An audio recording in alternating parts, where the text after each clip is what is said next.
Good afternoon, good evening, depends where you are, and welcome to Elastic Observability Engineer Training Preview. So in this training preview, me and my colleague Tamara, we are going to talk about this, our new course, which is built to provide you a good background, to provide you a good foundation if you need to build something around observability solution. So it's going to be two presenters here. It's going to be myself, Lutf. I work at Elastic as education architect. So my main role here is to deliver trainings. Those trainings can be in public trainings. Those trainings can be virtual trainings or can be private trainings, which we do deliver on premises at our client business space. I will be presenting the theoretical part, or I would say the slides part of this presentation. And then my colleague Tamara, who is also an education architect at Elastic, she will do a demo based on this based on this preview. At the end, then you will have a chance to ask any questions if you do have any. So, a few things on housekeeping and logistic. All of the attendees, they are automatically muted just to avoid any extra noise. If you would like to ask any question, you need to unmute yourself. We do have a dedicated session at the end for question and answers. And we do strongly recommend you to use that time to ask those questions. But sometime you may have to ask any question while we're going to be delivering this webinar.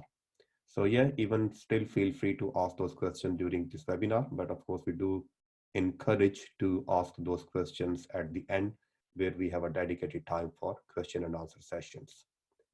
In terms of sending your questions in the chat, please select all panelists and attendees so everyone can see your message, because sometimes there's a question from one attendee and that may be a question for another attendee as well.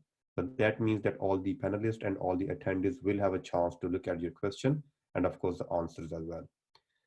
We do have few education engineers and some other colleagues from Elastic as well. So as Andre have mentioned, please feel free to ask any question. That question can be out of this webinar, from this training, or that question can be from basically, that question can be anything actually. Any doubts, any confusion, any challenges you are facing, you are welcome to ask those questions. I'm sure that Andre have started recording this session, and just a reminder to Andre, good, thank you. So the recording will be available after the webinar. So these are few points on housekeeping. Now let me start with a very basic thing, which is kind of a core to all the solutions we have at Elastic, which is Elastic Stack. So all the solutions we do present, which can be enterprise search, which can be observability, which can be security, all of these solutions are based on just one stack. Now this stack have different components. We have Elasticsearch at the heart. So we use Elasticsearch to store data. And once we have stored data in Elasticsearch, then we can search on that data. We can perform some analytics on that data as well. Then we have a top layer, which is Kibana. So Kibana is a visualization layer, the layer or the UI we use to interact with the data we have in Elasticsearch. So we can use Kibana to view that data, to build some visualizations, to build some dashboards as well. At the same time, Kibana also allows us to manage some features of the stack as well. Now the question here is that we do have Elasticsearch where we can store data. We do have Kibana, the one we can use to explore data, how to get data into Elasticsearch, which is ingest layer. In that ingest layer, we have two things. One is a really powerful ETL tool, which can help you to read from multiple data sources. It can help you to transform your data and load that data into multiple outputs as well, which is called Logstash. On the other hand, we have another tool at the ingest layer called Beats.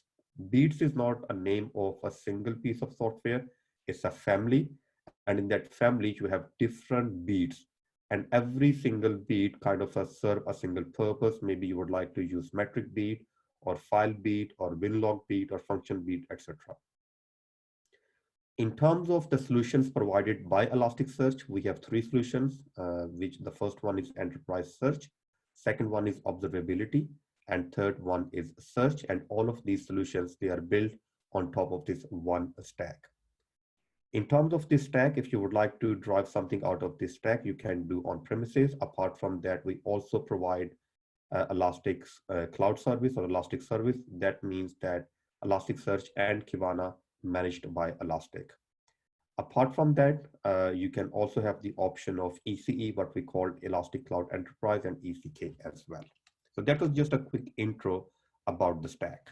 Now, let's focus on the topic of this webinar. And the topic I have chosen for this webinar, me and my colleague actually, not just me, is structuring and processing data in Elasticsearch. This is the topic we do teach in this observability course.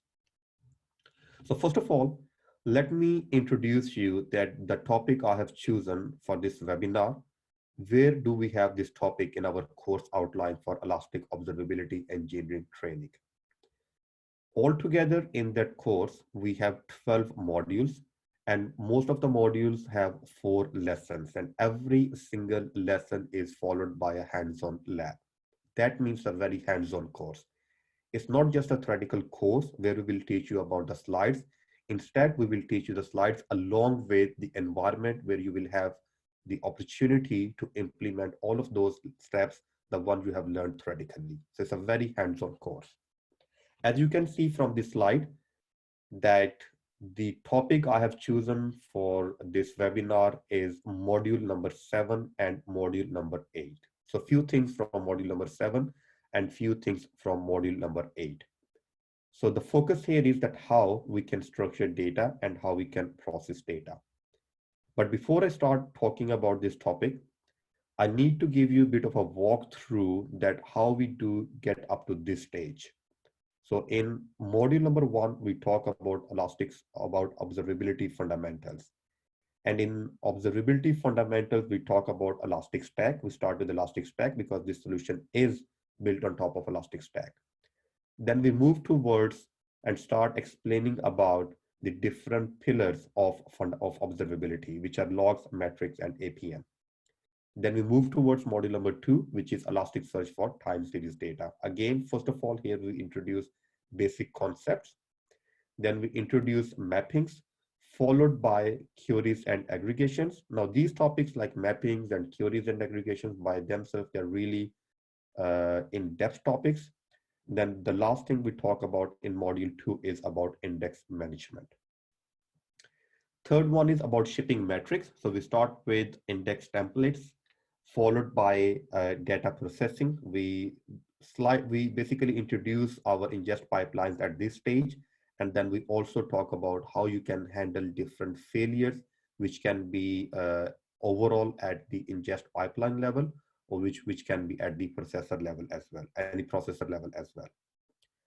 Then number 4 is about shipping log data. Here we introduce FileBeat. We talk about the different modules of the FileBeat as well, along with the resilience of the FileBeat. And the last thing we talk about in that module is that how you can process multi-line log files. Module number 5 is about application performance monitoring. In short, it's called APM. Here we talk about Elastic APM. Then we introduce Java agent. We talk about Node.js agent. And then we talk about a real user monitoring agent. Now we already have introduced a lot of stuff up until this stage. Then we introduce observability apps. And the point of introducing observability apps here is that up to this stage, we have a good understanding of the observability, its pillars. We talked about shipping metric data, we talked about log data, we talked about APM. So now we introduce at this stage that which observability apps are available, which are powered by all these kind of data and how you can utilize them. But then we face a new challenge. What if the data doesn't comes in a structure which can be utilized by the apps? So maybe at this stage, we need to start focusing on that how we can structure data, how we can process data. So this is kind of a walkthrough before I start actually talking about structuring data and processing data. This kind of a foundation that how from module 1 till module 6, we have learned about different things. And at this stage, we have introduced that how you can structure and process data. Okay. From here, first of all, the very first thing that why we need to structure data, simply for the reason that data that can come in many different shapes, in many different forms, because data comes from many different sources. Based on the different sources, the format can be different. And if that format is not something which you can utilize later, then simply for that reason, you need to structure that data. If you don't structure that data, then it simply means that that data or those lines, you will find them in a message field. Like the first example we have on this slide is we have a message field and we have a message in there. Okay. But maybe this information is not useful. You need to structure that data because this field, which is message, have a log line where I can see that I have a timestamp, I have a log level, and I have some kind of status as well. But the problem here is that I need to structure that data before I can utilize that data.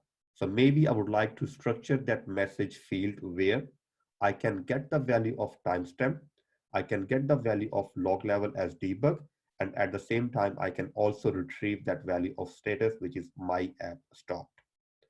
And after that, of course, I would be able to utilize that data as well. Now, that's fine, but where I can structure that data. So this slide basically presents a typical journey of data. The data may have started from beats, been collected by beats and shipped to Elasticsearch. At the same time, maybe it was coming from a queue. Logstash was ingesting that data from a Kafka queue as an example and sending to Elasticsearch. Along with that, of course, Logstash can also send that data to different other sources as well. So out of this data journey, we have two places where we can structure that data. Either we can use ingest node, which is part of Elasticsearch cluster, or you can use Logstash, which is not part of Elasticsearch cluster, but it's part of Elastic Stack. So these are two places where you can structure your data. If we have two places, then which one is better? Shall I use Elasticsearch or shall I use Logstash? Both have their own pros and cons. I would say as a starting point, if you don't have any Logstash cluster up and running, if you don't have any Logstash instances running, then I would say start with ingest pipeline, because most of the time you would be able to get whatever you would like to get it done from pipeline. But there are few restrictions, there are few limitations. Let's say as an example, if you would like to enrich data using any external systems like a relational database, ingest pipeline cannot help you with that. Then the only solution in that case is that you need to use Logstash, because Logstash is a fully flexible ETL tool. That simply means that you can read from many systems, you can do a lot of transformation, and you can load that data into many systems as well. While with the ingest pipeline, it's a part of Elasticsearch cluster. Of course, the data the data you are sending to Elasticsearch cluster, you can only apply a pipeline on that one. In terms of the output, the only available output is Elasticsearch cluster by itself. In terms of the processing, Logstash have a little bit more processors available as compared to whatever we do have in Elasticsearch pipeline. But just would like to say one thing again. For your starting point, I would recommend you to start with ingest pipeline. And if you do get up to a stage where there are some additional tasks, the one you cannot get done with an ingest pipeline, then you can implement Logstash as well. Now, so the point here is, in terms of structuring that data, that our logs, they're not in a known format. So we need to apply some kind of transformation by using some of the processors so we can get some reasonable values out of those log lines. So here I'm going to introduce you Elasticsearch ingest pipeline. So what is Elasticsearch ingest pipeline? Elasticsearch ingest pipeline is a set of processors. So that means that whatever the documents you're sending to Elasticsearch, ingest pipeline will get those documents, it will apply those processes, depending which processes you have defined in that ingest pipeline, and then it will send that data for indexing to data node. In terms of ingest pipeline, we run that ingest pipeline on ingest nodes. Like in an example here, we're sending this data, which have a message field A, B, C, and we have an ingest pipeline running on ingest node, which have three processors, grok, date, and set. And as a result, as an outcome, you can see that we have field 1 as a value A, followed by field 2 of value B, and field 3 with value C. How you can define that ingest pipeline? You can define that ingest pipeline by using ingest API. By using that ingest API, you need to provide few things. Number one, you need to provide the unique ID of your pipeline. Then you need to provide the array of processors. You can simply provide a single processor, or you can provide multiple processors as well. So you can see that in the processor section here, we have that array syntax. That simply means that you can provide more than one processors as well. As per this example, we have applied split processor on the message field, and we're asking to split the value of the message field wherever you can find a space. A very simple pipeline, a very simple processor, but definitely a very useful processor. Now, it's always recommended to test your pipeline before you actually implement that pipeline. How you can test that pipeline is by using simulate endpoint. With the simulate endpoint, your pipeline is still the same, the one we have seen in the last slide, which is a split processor. But now you need to provide a sample document to see what would be the outcome on that sample document as a result of this ingest pipeline. So we have this sample document, and we can see that as a result of that processor, which is a split processor on message field, we're asking to split the values wherever it can find a space. And now we can see that as a result, that message field is divided into three different values. So we do know how to define ingest pipeline. We also have seen that how to test that ingest pipeline. And now the question is that how and where you can use that pipeline, because you knew, okay, that your data needs some kind of structuring. You have defined that pipeline. You have tested that pipeline. Now the point is that how and where you can use that pipeline. There are many options, but I'm only going to introduce two options here. The first one is that whatever you're using can be beats, can be Logstash. Of course, they have their output section. Like here, output.elasticsearch. You need to provide the host where you would like to send data, the address of your Elasticsearch cluster, and then you can provide the name of the pipeline, that whatever the data I will send from this source, it have to go through from this particular pipeline. That's the one method. The other method is that you can define a default pipeline for an index.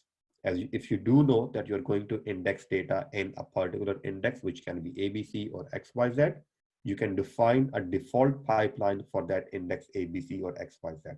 That simply means that every single document which is going to hit that index for indexing purpose, that will go through from that index pipeline. So now we have a good understanding of ingest pipeline, and we briefly have seen one processor. And now I'm going to introduce you another processor, which is a bit more useful, bit more, I would say, complicated, which is called dissect. So we have this example here. And as per this example, we have this timestamp. Then we have these brackets with a value, which is debug. And then we have my app space stopped. If I try to use the previous processor, then that simply means that that split processor, that simply means that I'm going to end up having some values like with the debug, I'm going to get those brackets as well. And then my app stopped have a space in between. It's going to break down that into two different values. And this is not what I want. I would like to keep them as a one value, which is my app stopped. So here I need to use this dissect processor. And the behavior of that dissect processor is that I need to provide the name of the field, which is message. Then I need to provide the pattern. And for the pattern, I will use that %sign along with the name of the field with the curly brackets. So here, I'm going to explain that pattern. I have this %sign and then curly brackets. and I'm going to give the name of the field as a timestamp. So the first value will be extracted and saved in the field at the rate timestamp. Then I have space because I want to drop that space, that bracket again because I would like to drop that bracket. I would like to discard that bracket. Percent sign, curly bracket, name of the field, which is log level in this case. So this value debug without those brackets will be saved in a field called log level.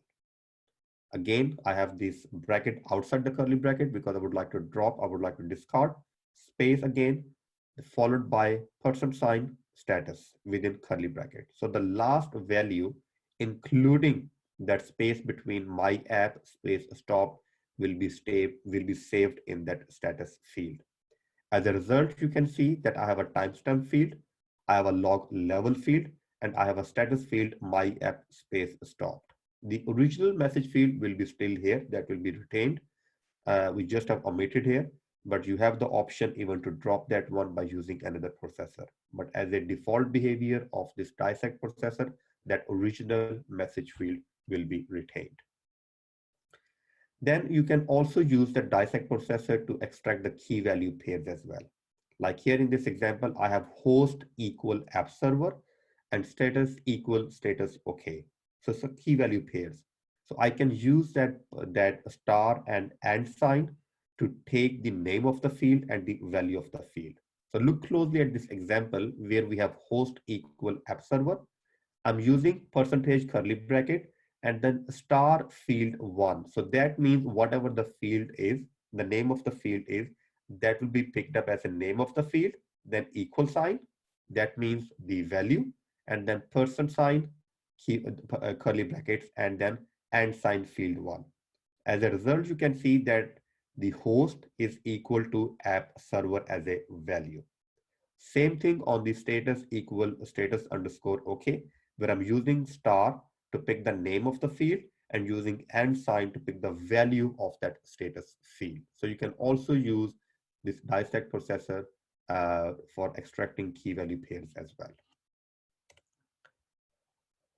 So I have introduced kind of two processors here. Of course, in this training, we talked about more processors as well. This is just a preview.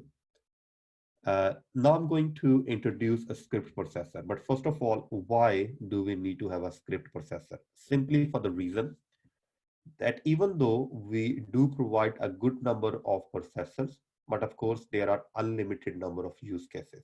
It's not possible to provide a processor for every single use case because every single use case is a unique use case.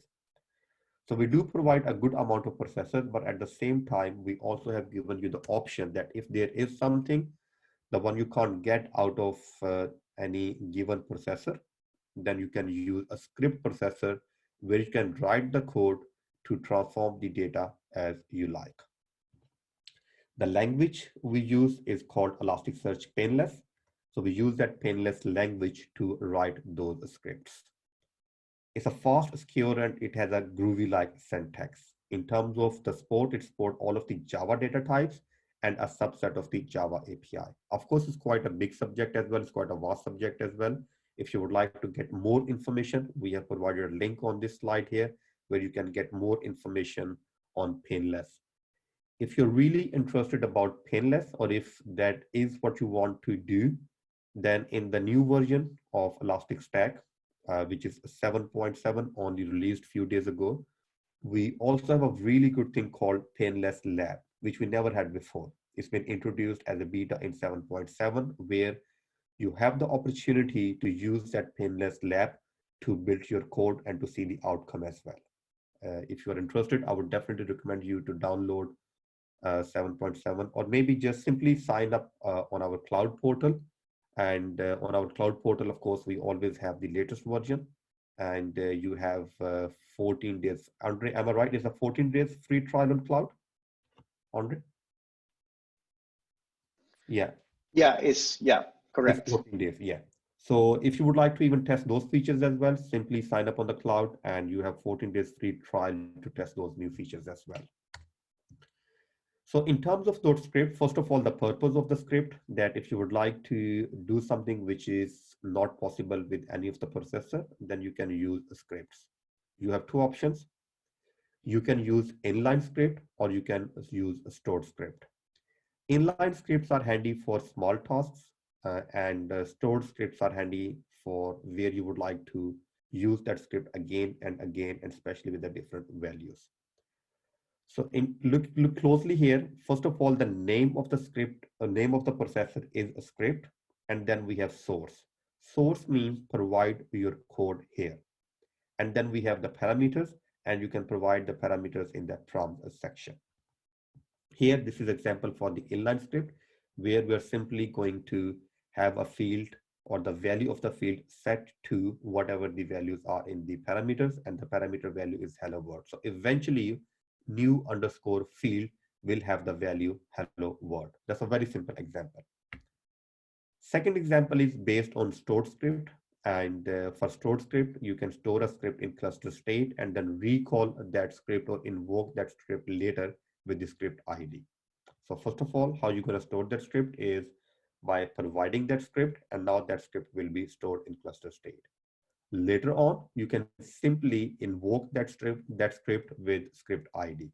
Like I'm going to use that stored script now in the ingest pipeline. The processor is a script. ID is my underscore script. And then in the prompts, I'm going to give a value hello world. So this one is useful where you have to use one certain script many times, and especially when the values are changing. In terms of how you can access fields, we're going to be using that CTX field name notation. So for the setting purpose, like here on the left-hand side, I'm going to set the value of this new field to hello world. So that would be the syntax, CTX bracket new field, and provide the value. If you would like to get the value from another field while you're going to be setting that value, then you can look at the syntax in the second example, which is CTX curly bracket new field equal, again, same syntax to get the value from the timestamp field. So you can provide a static value, the value you like, or you can pick up a value from another field as well. It's also possible to access metadata fields as well, like ID and index name as well. So that's from my side. And now I'm going to request Tamara to take over and start doing demo. Yes, Tamara. And of course, at the end, we're going to have a time for the Q&A session as well. So I'm going to stop sharing. Okay, hi, everybody can see and hear me. Just yes, give me Tamara. some plus here in the channel, so I can see if everybody's awake on the other side. So Luca, Lutf is awake. Maybe people don't even know where is the chat. Yeah, look. So thank you. So okay, I'm gonna show a little bit now. I'm gonna do a couple demo. And for this demo, I'm using actually Elastic Cloud, so which is very nice, because then here I can just go and start it to play out a little bit. So I'm just gonna go. So now everybody know my Elastic email, right? So I'm just gonna log to show you what you're gonna see actually. Let me see if I remember the password. Always a challenge, right? Cannot be this or that. Yeah, fine. So when you actually log into your cloud, you're going to see something like this. So you can do a try-up like Lutf was talking about, but I'm just going to show you what kind of environment playing with. So if you see, I've created here a deployment. I could have done deployment with you here, but it just sometimes take like some minutes to do it. I just wanted to have it done. But then here also what you can see is this training area. Can you see here in all this part? So you also have this link here, which it is Elastic Learning Portal. So now we have a new learning portal. I don't know if any of you have done a course before with us. I don't know. Let me see. I cannot see the chat. Oh, let me see. Put it here. So I'm not sure if anybody, but if you never did, so you can come here and take a look. And then when you log in inside, so you can see what we have, and then you're going to have something like this. So if you see, it's a bit, I'm doing some new trainings and some other things. So then you can be access to all your trainings. So this is pretty much how is our new portal. So now what I'm going to do here, I'm going to talk and give you a couple of examples a bit in a demo way. So let's take a look in this message here. So first of all, I'm using what we call simulate. So simulate is a way that you can have a sample. Like when you're sending documents to Elasticsearch, you have the body, right? So here I can put the body of my put. So I can actually make a sample of it. And then I can execute the processor over this body. So in my case, what I'm doing a split in the message field. And I'm gonna use a separator space.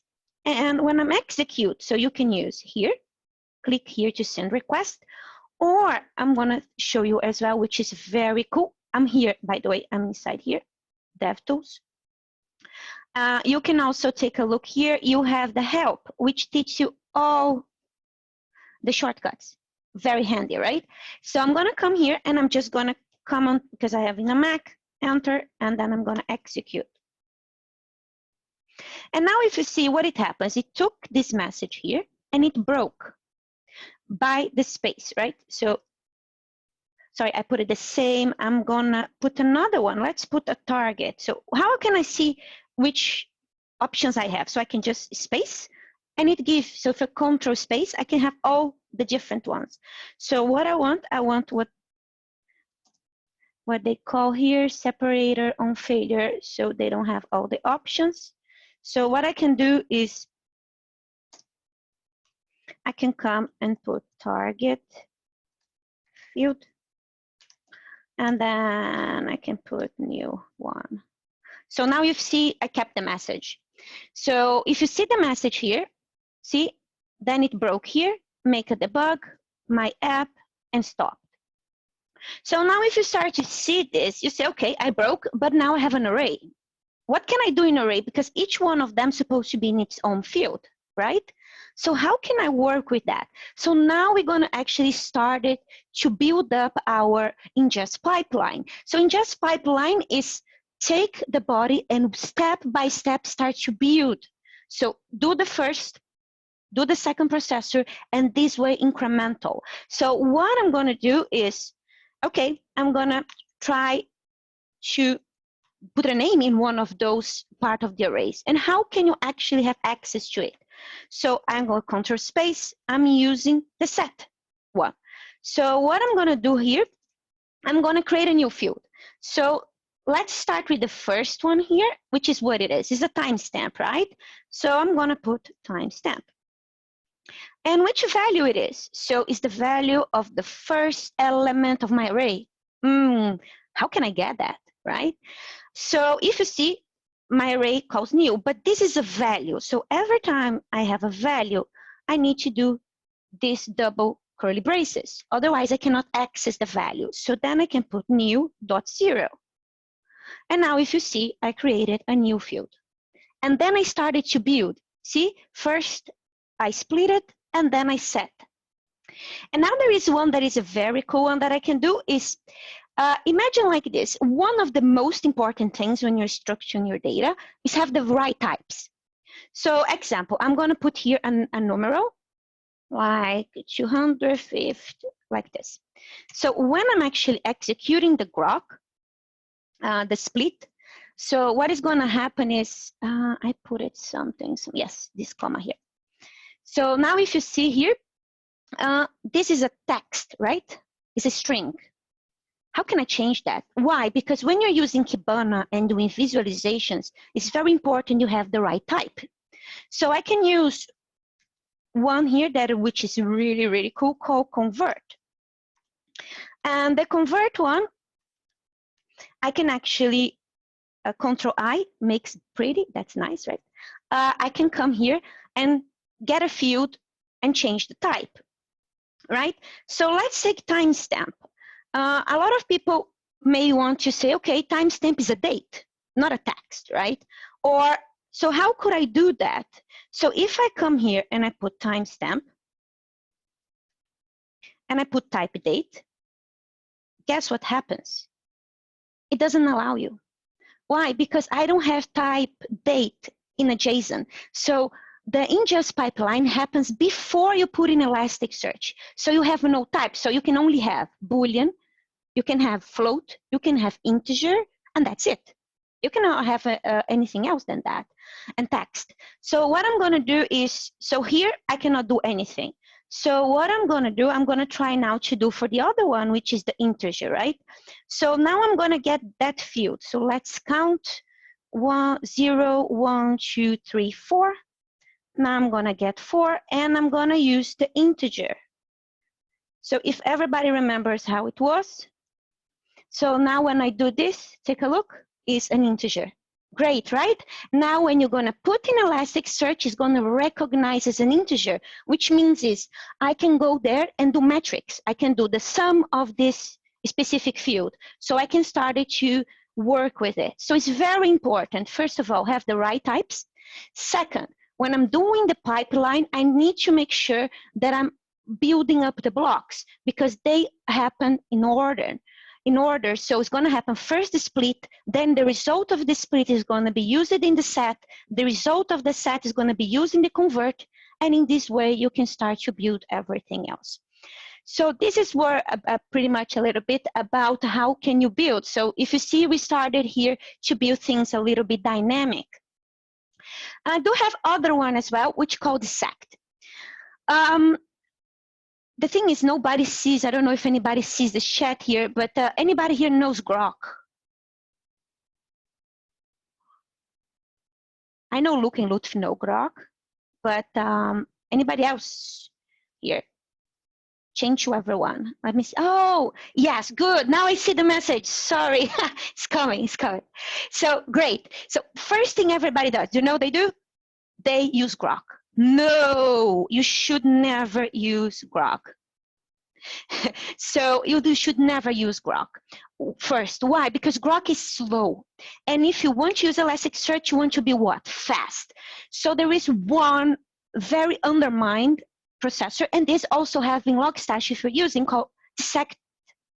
And dissect is going to do what? You can actually start to build it up and parse and do a couple of fancy things with it. So dissect, what I'm saying, okay, I have this. This I'm going to put inside the field timestamp. So now I'm defining the field itself. And then I'm saying, now I'm going to have here, the log level is debug. And if you see here, I can put the limitators as well.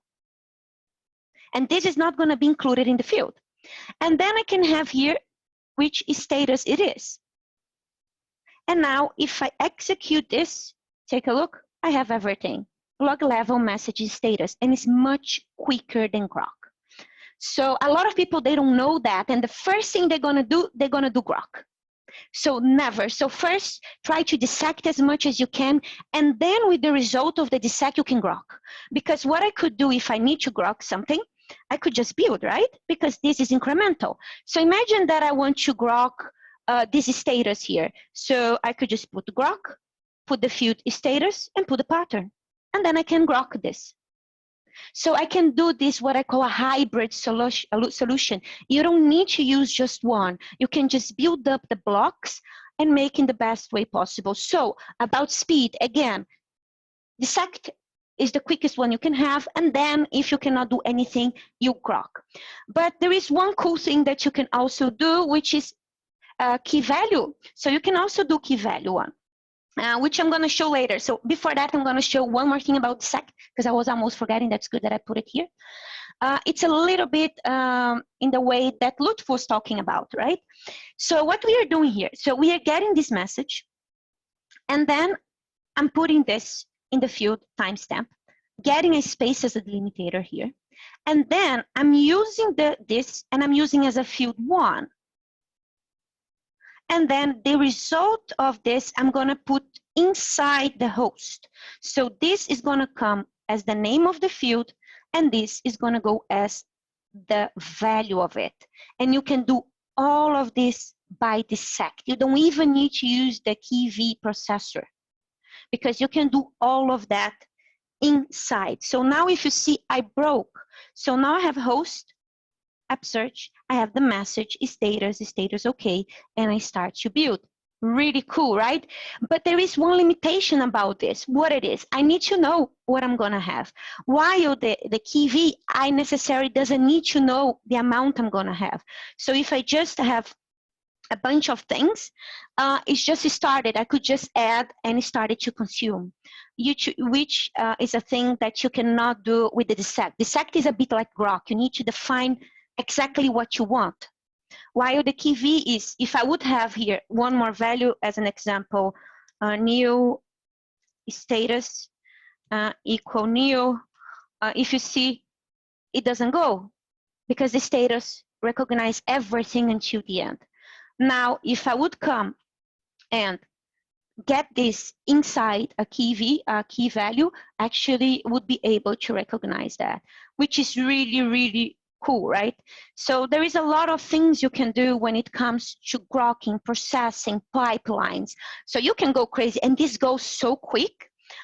One very important that I want to tell you about is about one that's called date. Why I'm gonna talk about this specific one that's called date. The biggest thing is because when you have a date, in Elasticsearch, if you don't put the time zone, it's gonna come as UTC. So imagine you're in Italy and every log you put it, you think that is gonna come as Italy, but if you don't put the +2, right, it's +1, yes, +1, which is 1 hour more, then you're not gonna have it. So then what you can do is you can put the field, and here you can define here, oh, they're not showing, but you can define here the time zone. They have, yeah, they have this, and then you can put the time zone. In our case, is CEST, right? Central Europe, summertime. And then you can actually put, and now if you put it here, this specific field, it's gonna recognize the time zone and it's gonna add to it. So now it's not gonna be recognized as UTC anymore, but as a central time. This is very important because later when you're gonna try to do a time series in Kibana, if you don't have the time zones correctly, you can see values in the future, values that's supposed to be now in the past, becomes a mess. We teach a lot, so a lot of students, when I started to talk about the date, how important it is, a lot of them raise their hands, yeah, I have been there, have done that. I realized later when I was trying to build some timeline using Kibana. So do I have any questions? Oh, yes, we're gonna open for questions later, sorry. So what I'm gonna do now, I'm gonna talk about scripting. So the script is very cool because you do have a couple of options. So you can still use the simulate and use the script. Remember that Lutf mentioned about the painless lab? Here it is, because this is 7.0, 7.7. We already have in the cloud, so you can actually test it. So if you come here, you can check things. So this comes as a default, this beautiful smiley, right? But I can check. So one cool thing about script in Elasticsearch, you have a lot of the different kind of Java libraries. So the one that I like a lot is the math, right? So what I can do is, as an example, get a logarithm of 10. So like if I have 1,000, it's gonna become 3. So now what you can do is inside your script, you can do some math on it. So imagine that I get a price and I'm gonna, as a retail price, and I wanted to know how much I should charge. So you could do some accounts inside the script and put the how much you need to sell that in order to have a profit. So you can do these kinds of calculations inside a script, which is very, very cool, right? So let's take a look here in the script first, how we're gonna do. So I'm gonna come here. If you see, this is very, as Lutf was talking about, first here, I'm getting the value, new value, and I'm putting something here, which is in this case, this value of this specific parameter here. If you see, do I have a new value? No, I don't. So as I don't have, it's gonna create for you this one. It's just generate for you a new one. If I would have a new value, what is gonna happen is going to override it.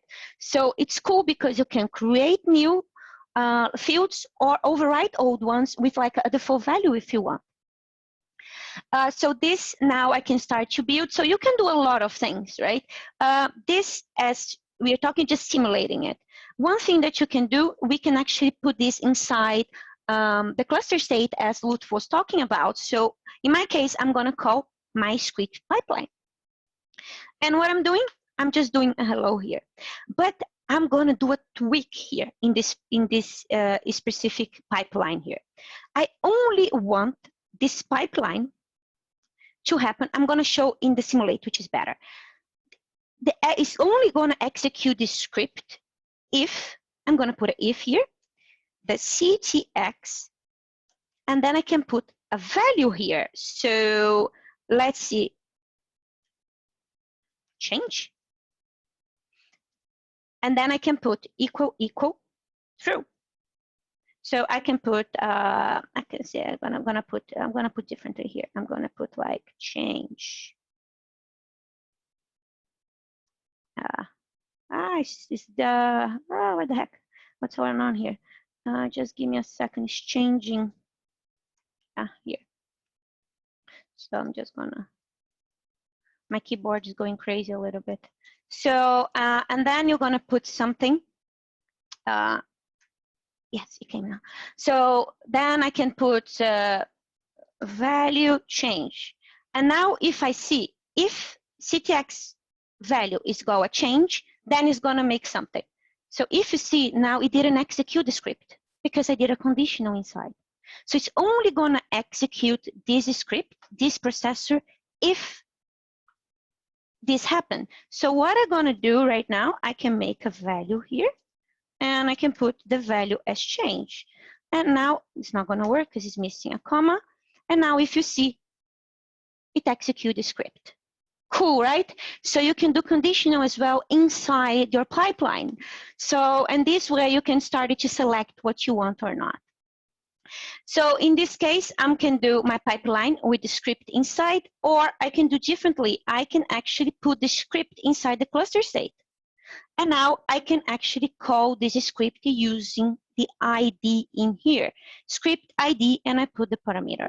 So it's another option. And if I use the same pipeline, I override it. That's how it happens. If I want to know how this pipeline looks like, I can just do a get. And now I get what I have inside the pipeline. And now what I can do is, yes, you can also choose. Lutf say, sorry. Yeah, you can do if pretty much any processor you want. I'm just showing for a script here. One thing that you can do is how you're going to execute your pipeline, right? I'm just showing this and etc. So let's create a new index. And in this new index, I'm going to use something very neat in the settings, which call what? The full pipeline. And here I'm going to use my pipeline. Which pipeline is? My script pipeline. So now if you see, it created, sharded, allocated, everything. Okay, now let's put my first document. So I put here new index. That's how I put inside the Elasticsearch. So now, as you see here, the script doesn't have anything, right? I took it out. It's just gonna get hello world, and then I can put here message or something. And then I can put hi, and then I can execute. And when I get this, it's gonna actually go and add the field that you have in the script. Cool, right? So you have this option to have the full pipelines. You can also use pipelines in the context of reindex, update by query, and delete by query. So, and those are the options that you have. I don't know if we have any time. Do you have any time, Andrea? Yeah, you can proceed. We still have 30 minutes. Yeah, go ahead. Okay, so I would like to build with you this pipeline. If she's empty, this is HA proxy log. So first of all, what should we do here? Anybody has any idea? How should I parse this?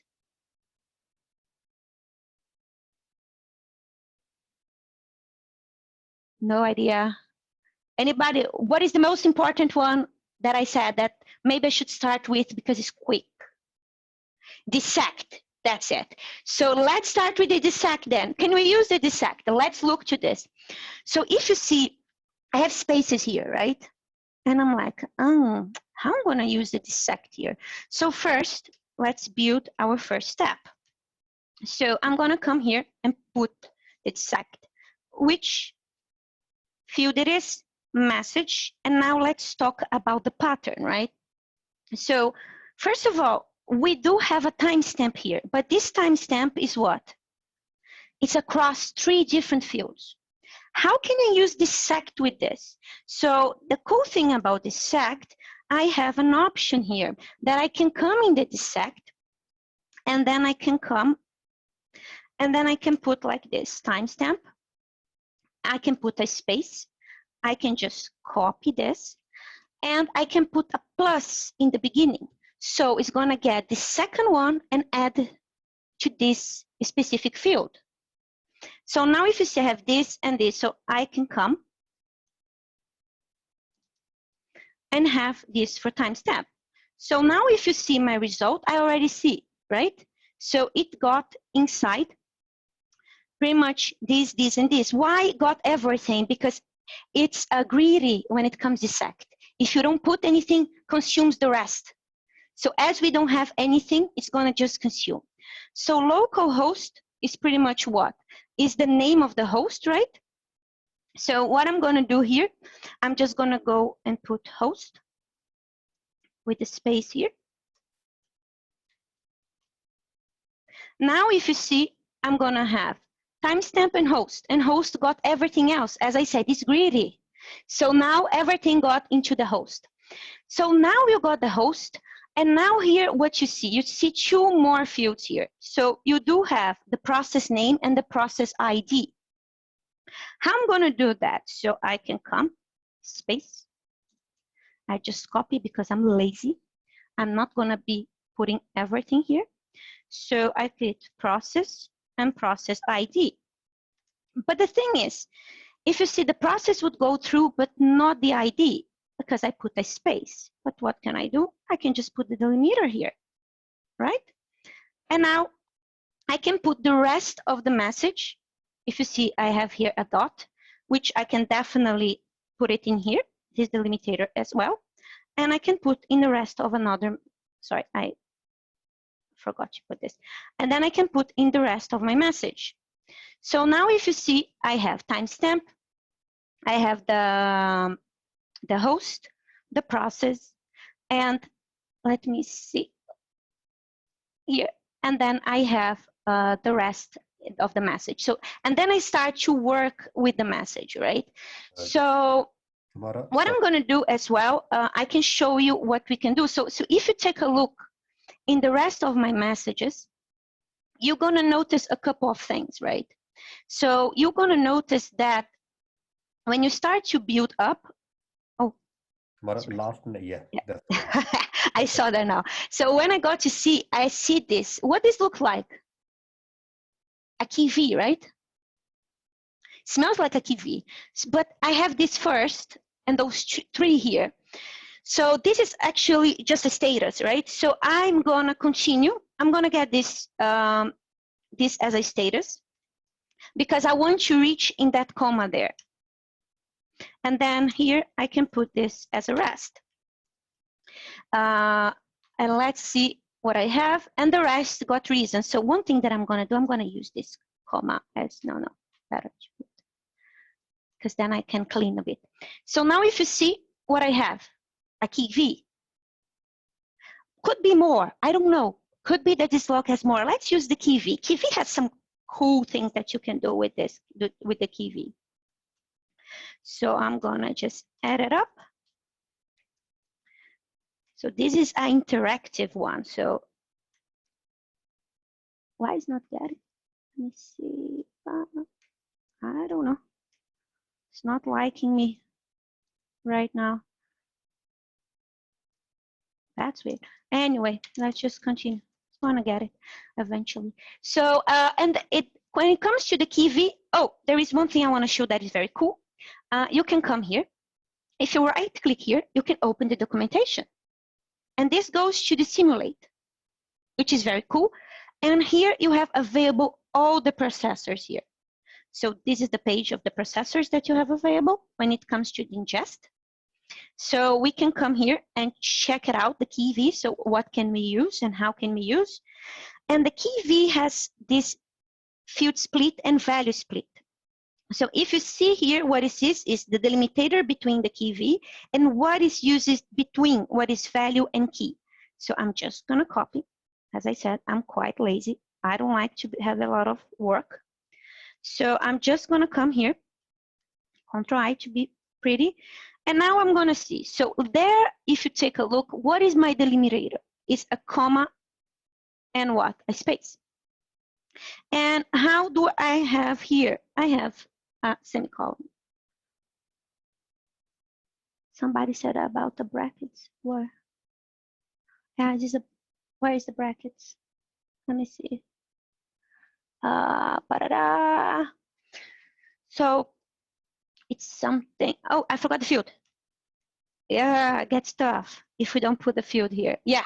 So now if you take a look here, now you have everything, right? So I'm just going to do one thing more just so we can see. I'm going to delete the message.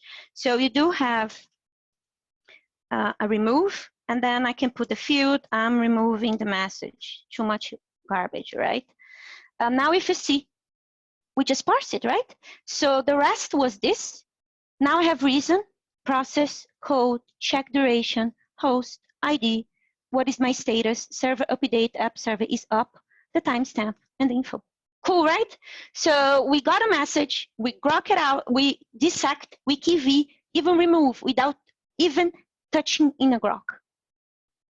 So it's pretty much what you can do. And I hope you enjoyed. It was a little bit of a quick demo. I had a lot of things I wanted to show. But I think with this, you can get a good idea what you can achieve with pipelines and how can you structure data in order to have the best things when it comes to Elasticsearch. So now we can open for questions. Thank you.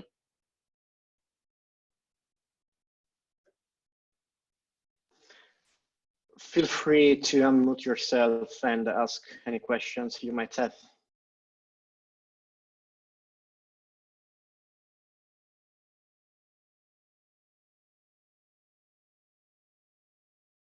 Hi everyone. Can you hear me? Can you hear me? Yes. Hi everyone. I'm Luigi. I'm an old school Logstash user. I used to use Grok, and you just told me that Grok is the past, and I should move to dissect. And that's a great presentation. I think I will move to ingest pipelines, because you showed me how quick is setting up the rules to process the messages. So I guess I will move instantaneously to ingest. And just a quick question. Are there some issues with the processor, because I'm using Elastic Cloud? Is it like an heavy load for Elastic Cloud to move all the parsing into Elastic Cloud? Because now I'm using Logstash. Do you want me to take, or you take, Lutf? You can take it. I can add if I feel like. Okay. But you can start here. So all depends when it comes to this. Why I'm answering that? Because there is one thing. If you grok and you have a bad formatted grok, which is very normal. I used to work before Elastic with pattern recognition, so I was a regex kind of a girl. So if you actually build wrongly your grok, you can consume a lot of CPU, right, and memory, which it would be bad for a cluster. So you need to take care. But most of time, doesn't matter. What you do have an option as well when it comes, you can do have a specific node that called ingest node. So, and this node is the one that's going to execute those ingest pipelines. So if you put it this and you start to see a pressure, meaning that when you are putting or doing searches, it gets too slow, you can say, okay, I can scale, add another node, take out the ingest, and just have that node as ingest. So then you have more power to process this. So when it comes to this, if you use pipeline, very quick, is not supposed to interfere a lot when it comes to the processing. Just take care about Grok. Grok is the biggest devil of all, because a bad formatted regular expression kills. But this is everything. You work with Logstash, right, Luigi? So you know, a bad Grok there is going to interfere there as well. So don't need to take care, put it handles supposed to have that. So just make sure you have everything set. And if you think that is interfering too much, you can make an option to have only one of your nodes to be ingest. But most of times, a regular thing like just some logs or Nginx, Apache, you're not going to be putting too much pressure. So you can be cool about it. That's supposed to handle. That's why it's Elastic, right? You're supposed to have a heavy load very quick. I hope I answered your question. Yes, thanks a lot. You're welcome.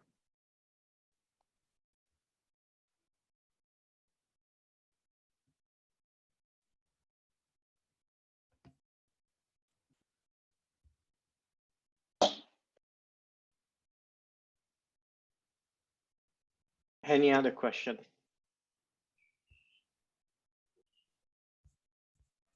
Sorry. Yes.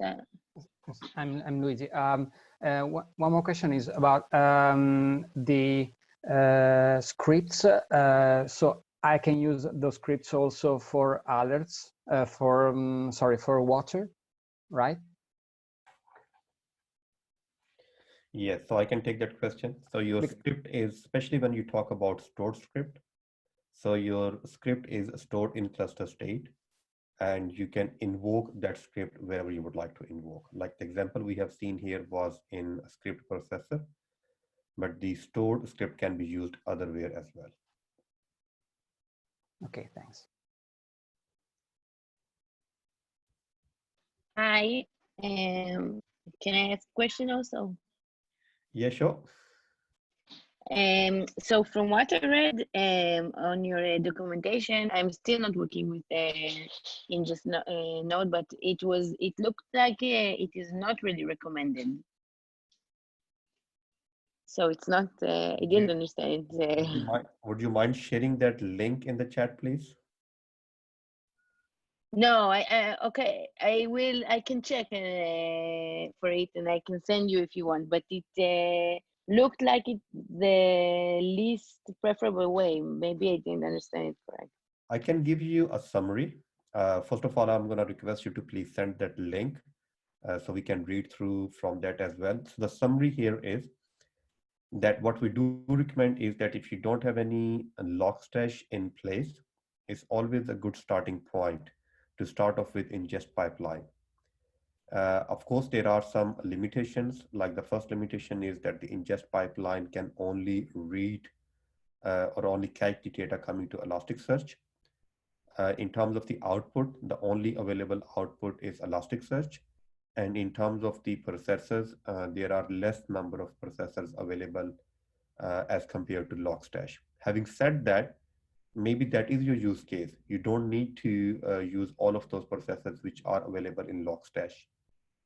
Because by using ingest pipeline, you don't have to maintain separate servers for Logstash, because this element is part of the Elasticsearch cluster. So even if you have to scale, like the last question we had was about if there's a heavy pre-processing of your data, then you can have dedicated ingest nodes, and those dedicated ingest node can pre-process your data. So yeah, but again, I'm going to request to send us that link because I'm not sure what is the context of that statement. So I need to read the context of that statement, because without the context of that statement, I wouldn't be able to comment on that. But this is what the general recommendations are. Tamara, would you like to add anything on that? Yeah, I think there is a lot of misunderstanding when it comes to ingest nodes. A lot of people think that ingest node is the whole devil, right? Because by default, every single node is an ingest node. So you can execute this in any node.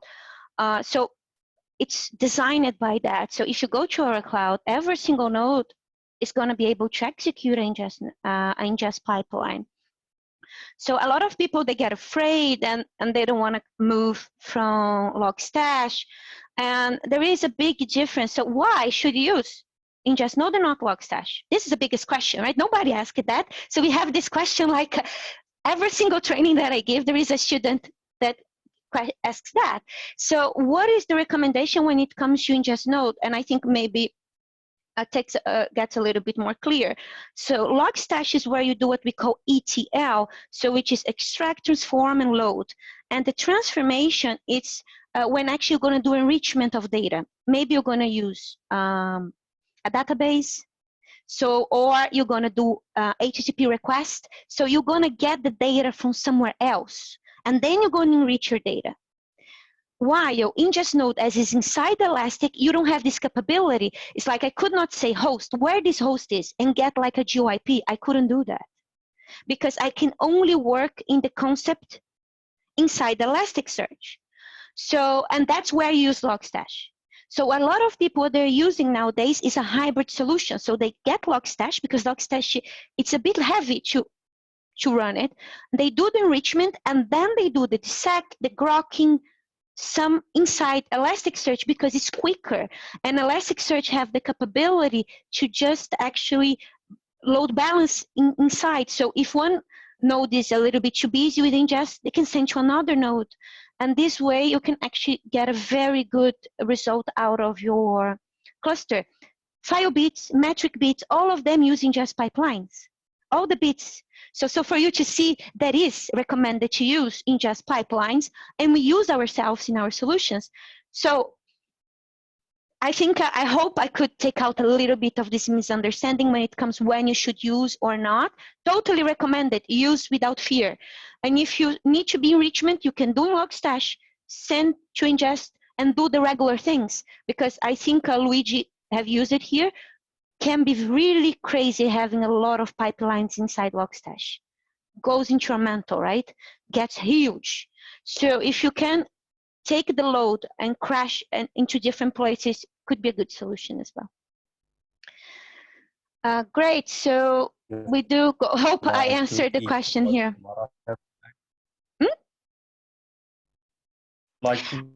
Yeah, we do have a cool thing inside. Sorry, was breaking up? Yeah, you was breaking up. Are you okay now? Okay, I'm out. Okay. Do you want me to take this question? In terms of the last question, I mean, you can carry on. I will see if I would. Yeah. Okay, so this last question we have here, we do have some cool things you can do in Logstash. First of all, in Logstash, you can use something called R. And when you do R, you actually auto-reload. So you can change, like you have somewhere, like in a VI or in a Nano, and you change the options and you auto-reload Logstash. So if you have there the file for the beginning, so every time reloads, reread the file again. Other option you have, let me see if I get the name here. Just give me a second. It's very quick. I get it here. I'm gonna get for you. It's so cool. So you can do something like, I can send you for you guys this. I like this a lot. So you can use something like this. Oh, it's not pasting. Ah, that's bad. I think got a bit too big. So I'm just going to put the first part then. So you can use the input call lines. This.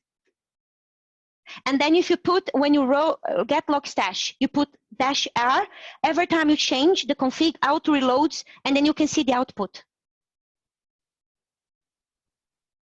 So can you see this?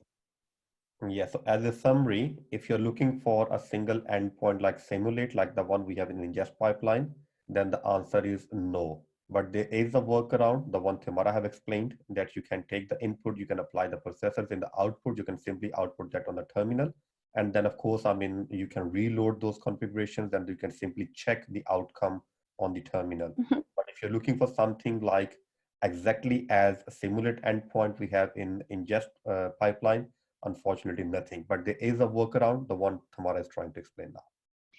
inside the monitoring here, you are able actually to see your pipeline, but you cannot change it inside the Kibana. So you can see what pipeline, how long it took, but you cannot edit yet. So I don't know if they changed that, but it was the before. So short answer, no. But the workaround is good. Yeah.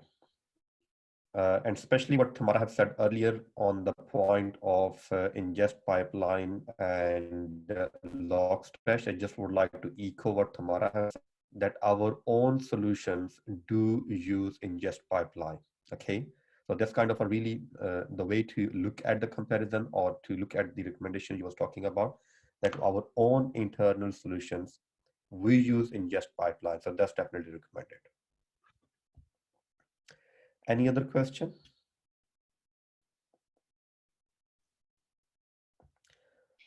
Keep it coming. Good questions. Yeah, good questions. Great questions, no doubt.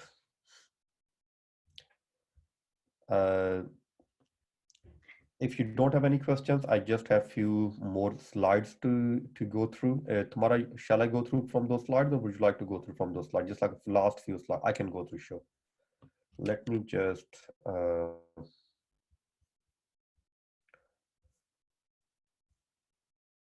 so can you see my slides now, the demo slide?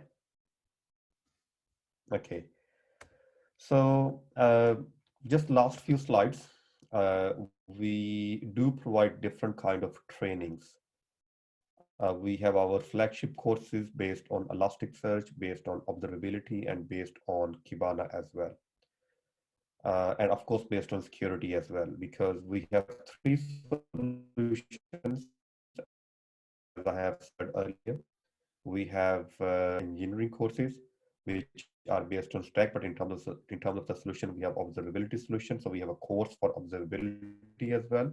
And we also have security solution, and we do have courses on security solution as well. So we have a dedicated curriculum for that. We have a dedicated curriculum team for that, which is working all the time on that curriculum. If you would like to get information, of course, all of that information is available on our website. All of these courses, they are taught by our experienced instructors. Like even Andre have mentioned earlier, that our first delivery in the EMEA region of that observability course is on 25th of May. And me and my colleague Tamara, we are delivering that course as well. We have one more thing here on this slide, which is about Elasticsearch Engineer 1 and 2, because these two courses, they provide a foundation for one of our certification called Elastic Certified Engineer. Again, for more information, we have a recorded webinar on our website as well, but as a quick info, it's a 3-hour long exam, which you can take at any time from anywhere. There are no MCQs or true and false. It's all hands-on exam. You will be provided an environment with some questions, with some challenges, or with some tasks, I would say, and you have to solve those tasks. If you can do that successfully, you will get some credit for that. But if you can even do partially, you will get partial credit for that as well. These two courses, they provide a foundation for Elastic Certified Engineer exam. But we have two more certifications coming up as well. One is based on observability, and the one will be based on data analysis with Kibana. We also have some specializations as well. If your use case is just based on, as an example, logging or metrics or security analytics or advanced search, we have these small modules available as well on demand, which are about 2 to 3 hours long. You can consume them at any time. So we already have done that Q&A. With that, I would like to say thank you very much. Unless if you have any question, you still have the time, you still have the opportunity to ask that question. But I would like to say thank you very much from my side, from Tamara, and of course from our management side as well, who did a fantastic job to organize this meetup. I honestly do hope that you have enjoyed this webinar and you had the opportunity to learn about, at least I would say, few things, if not a lot.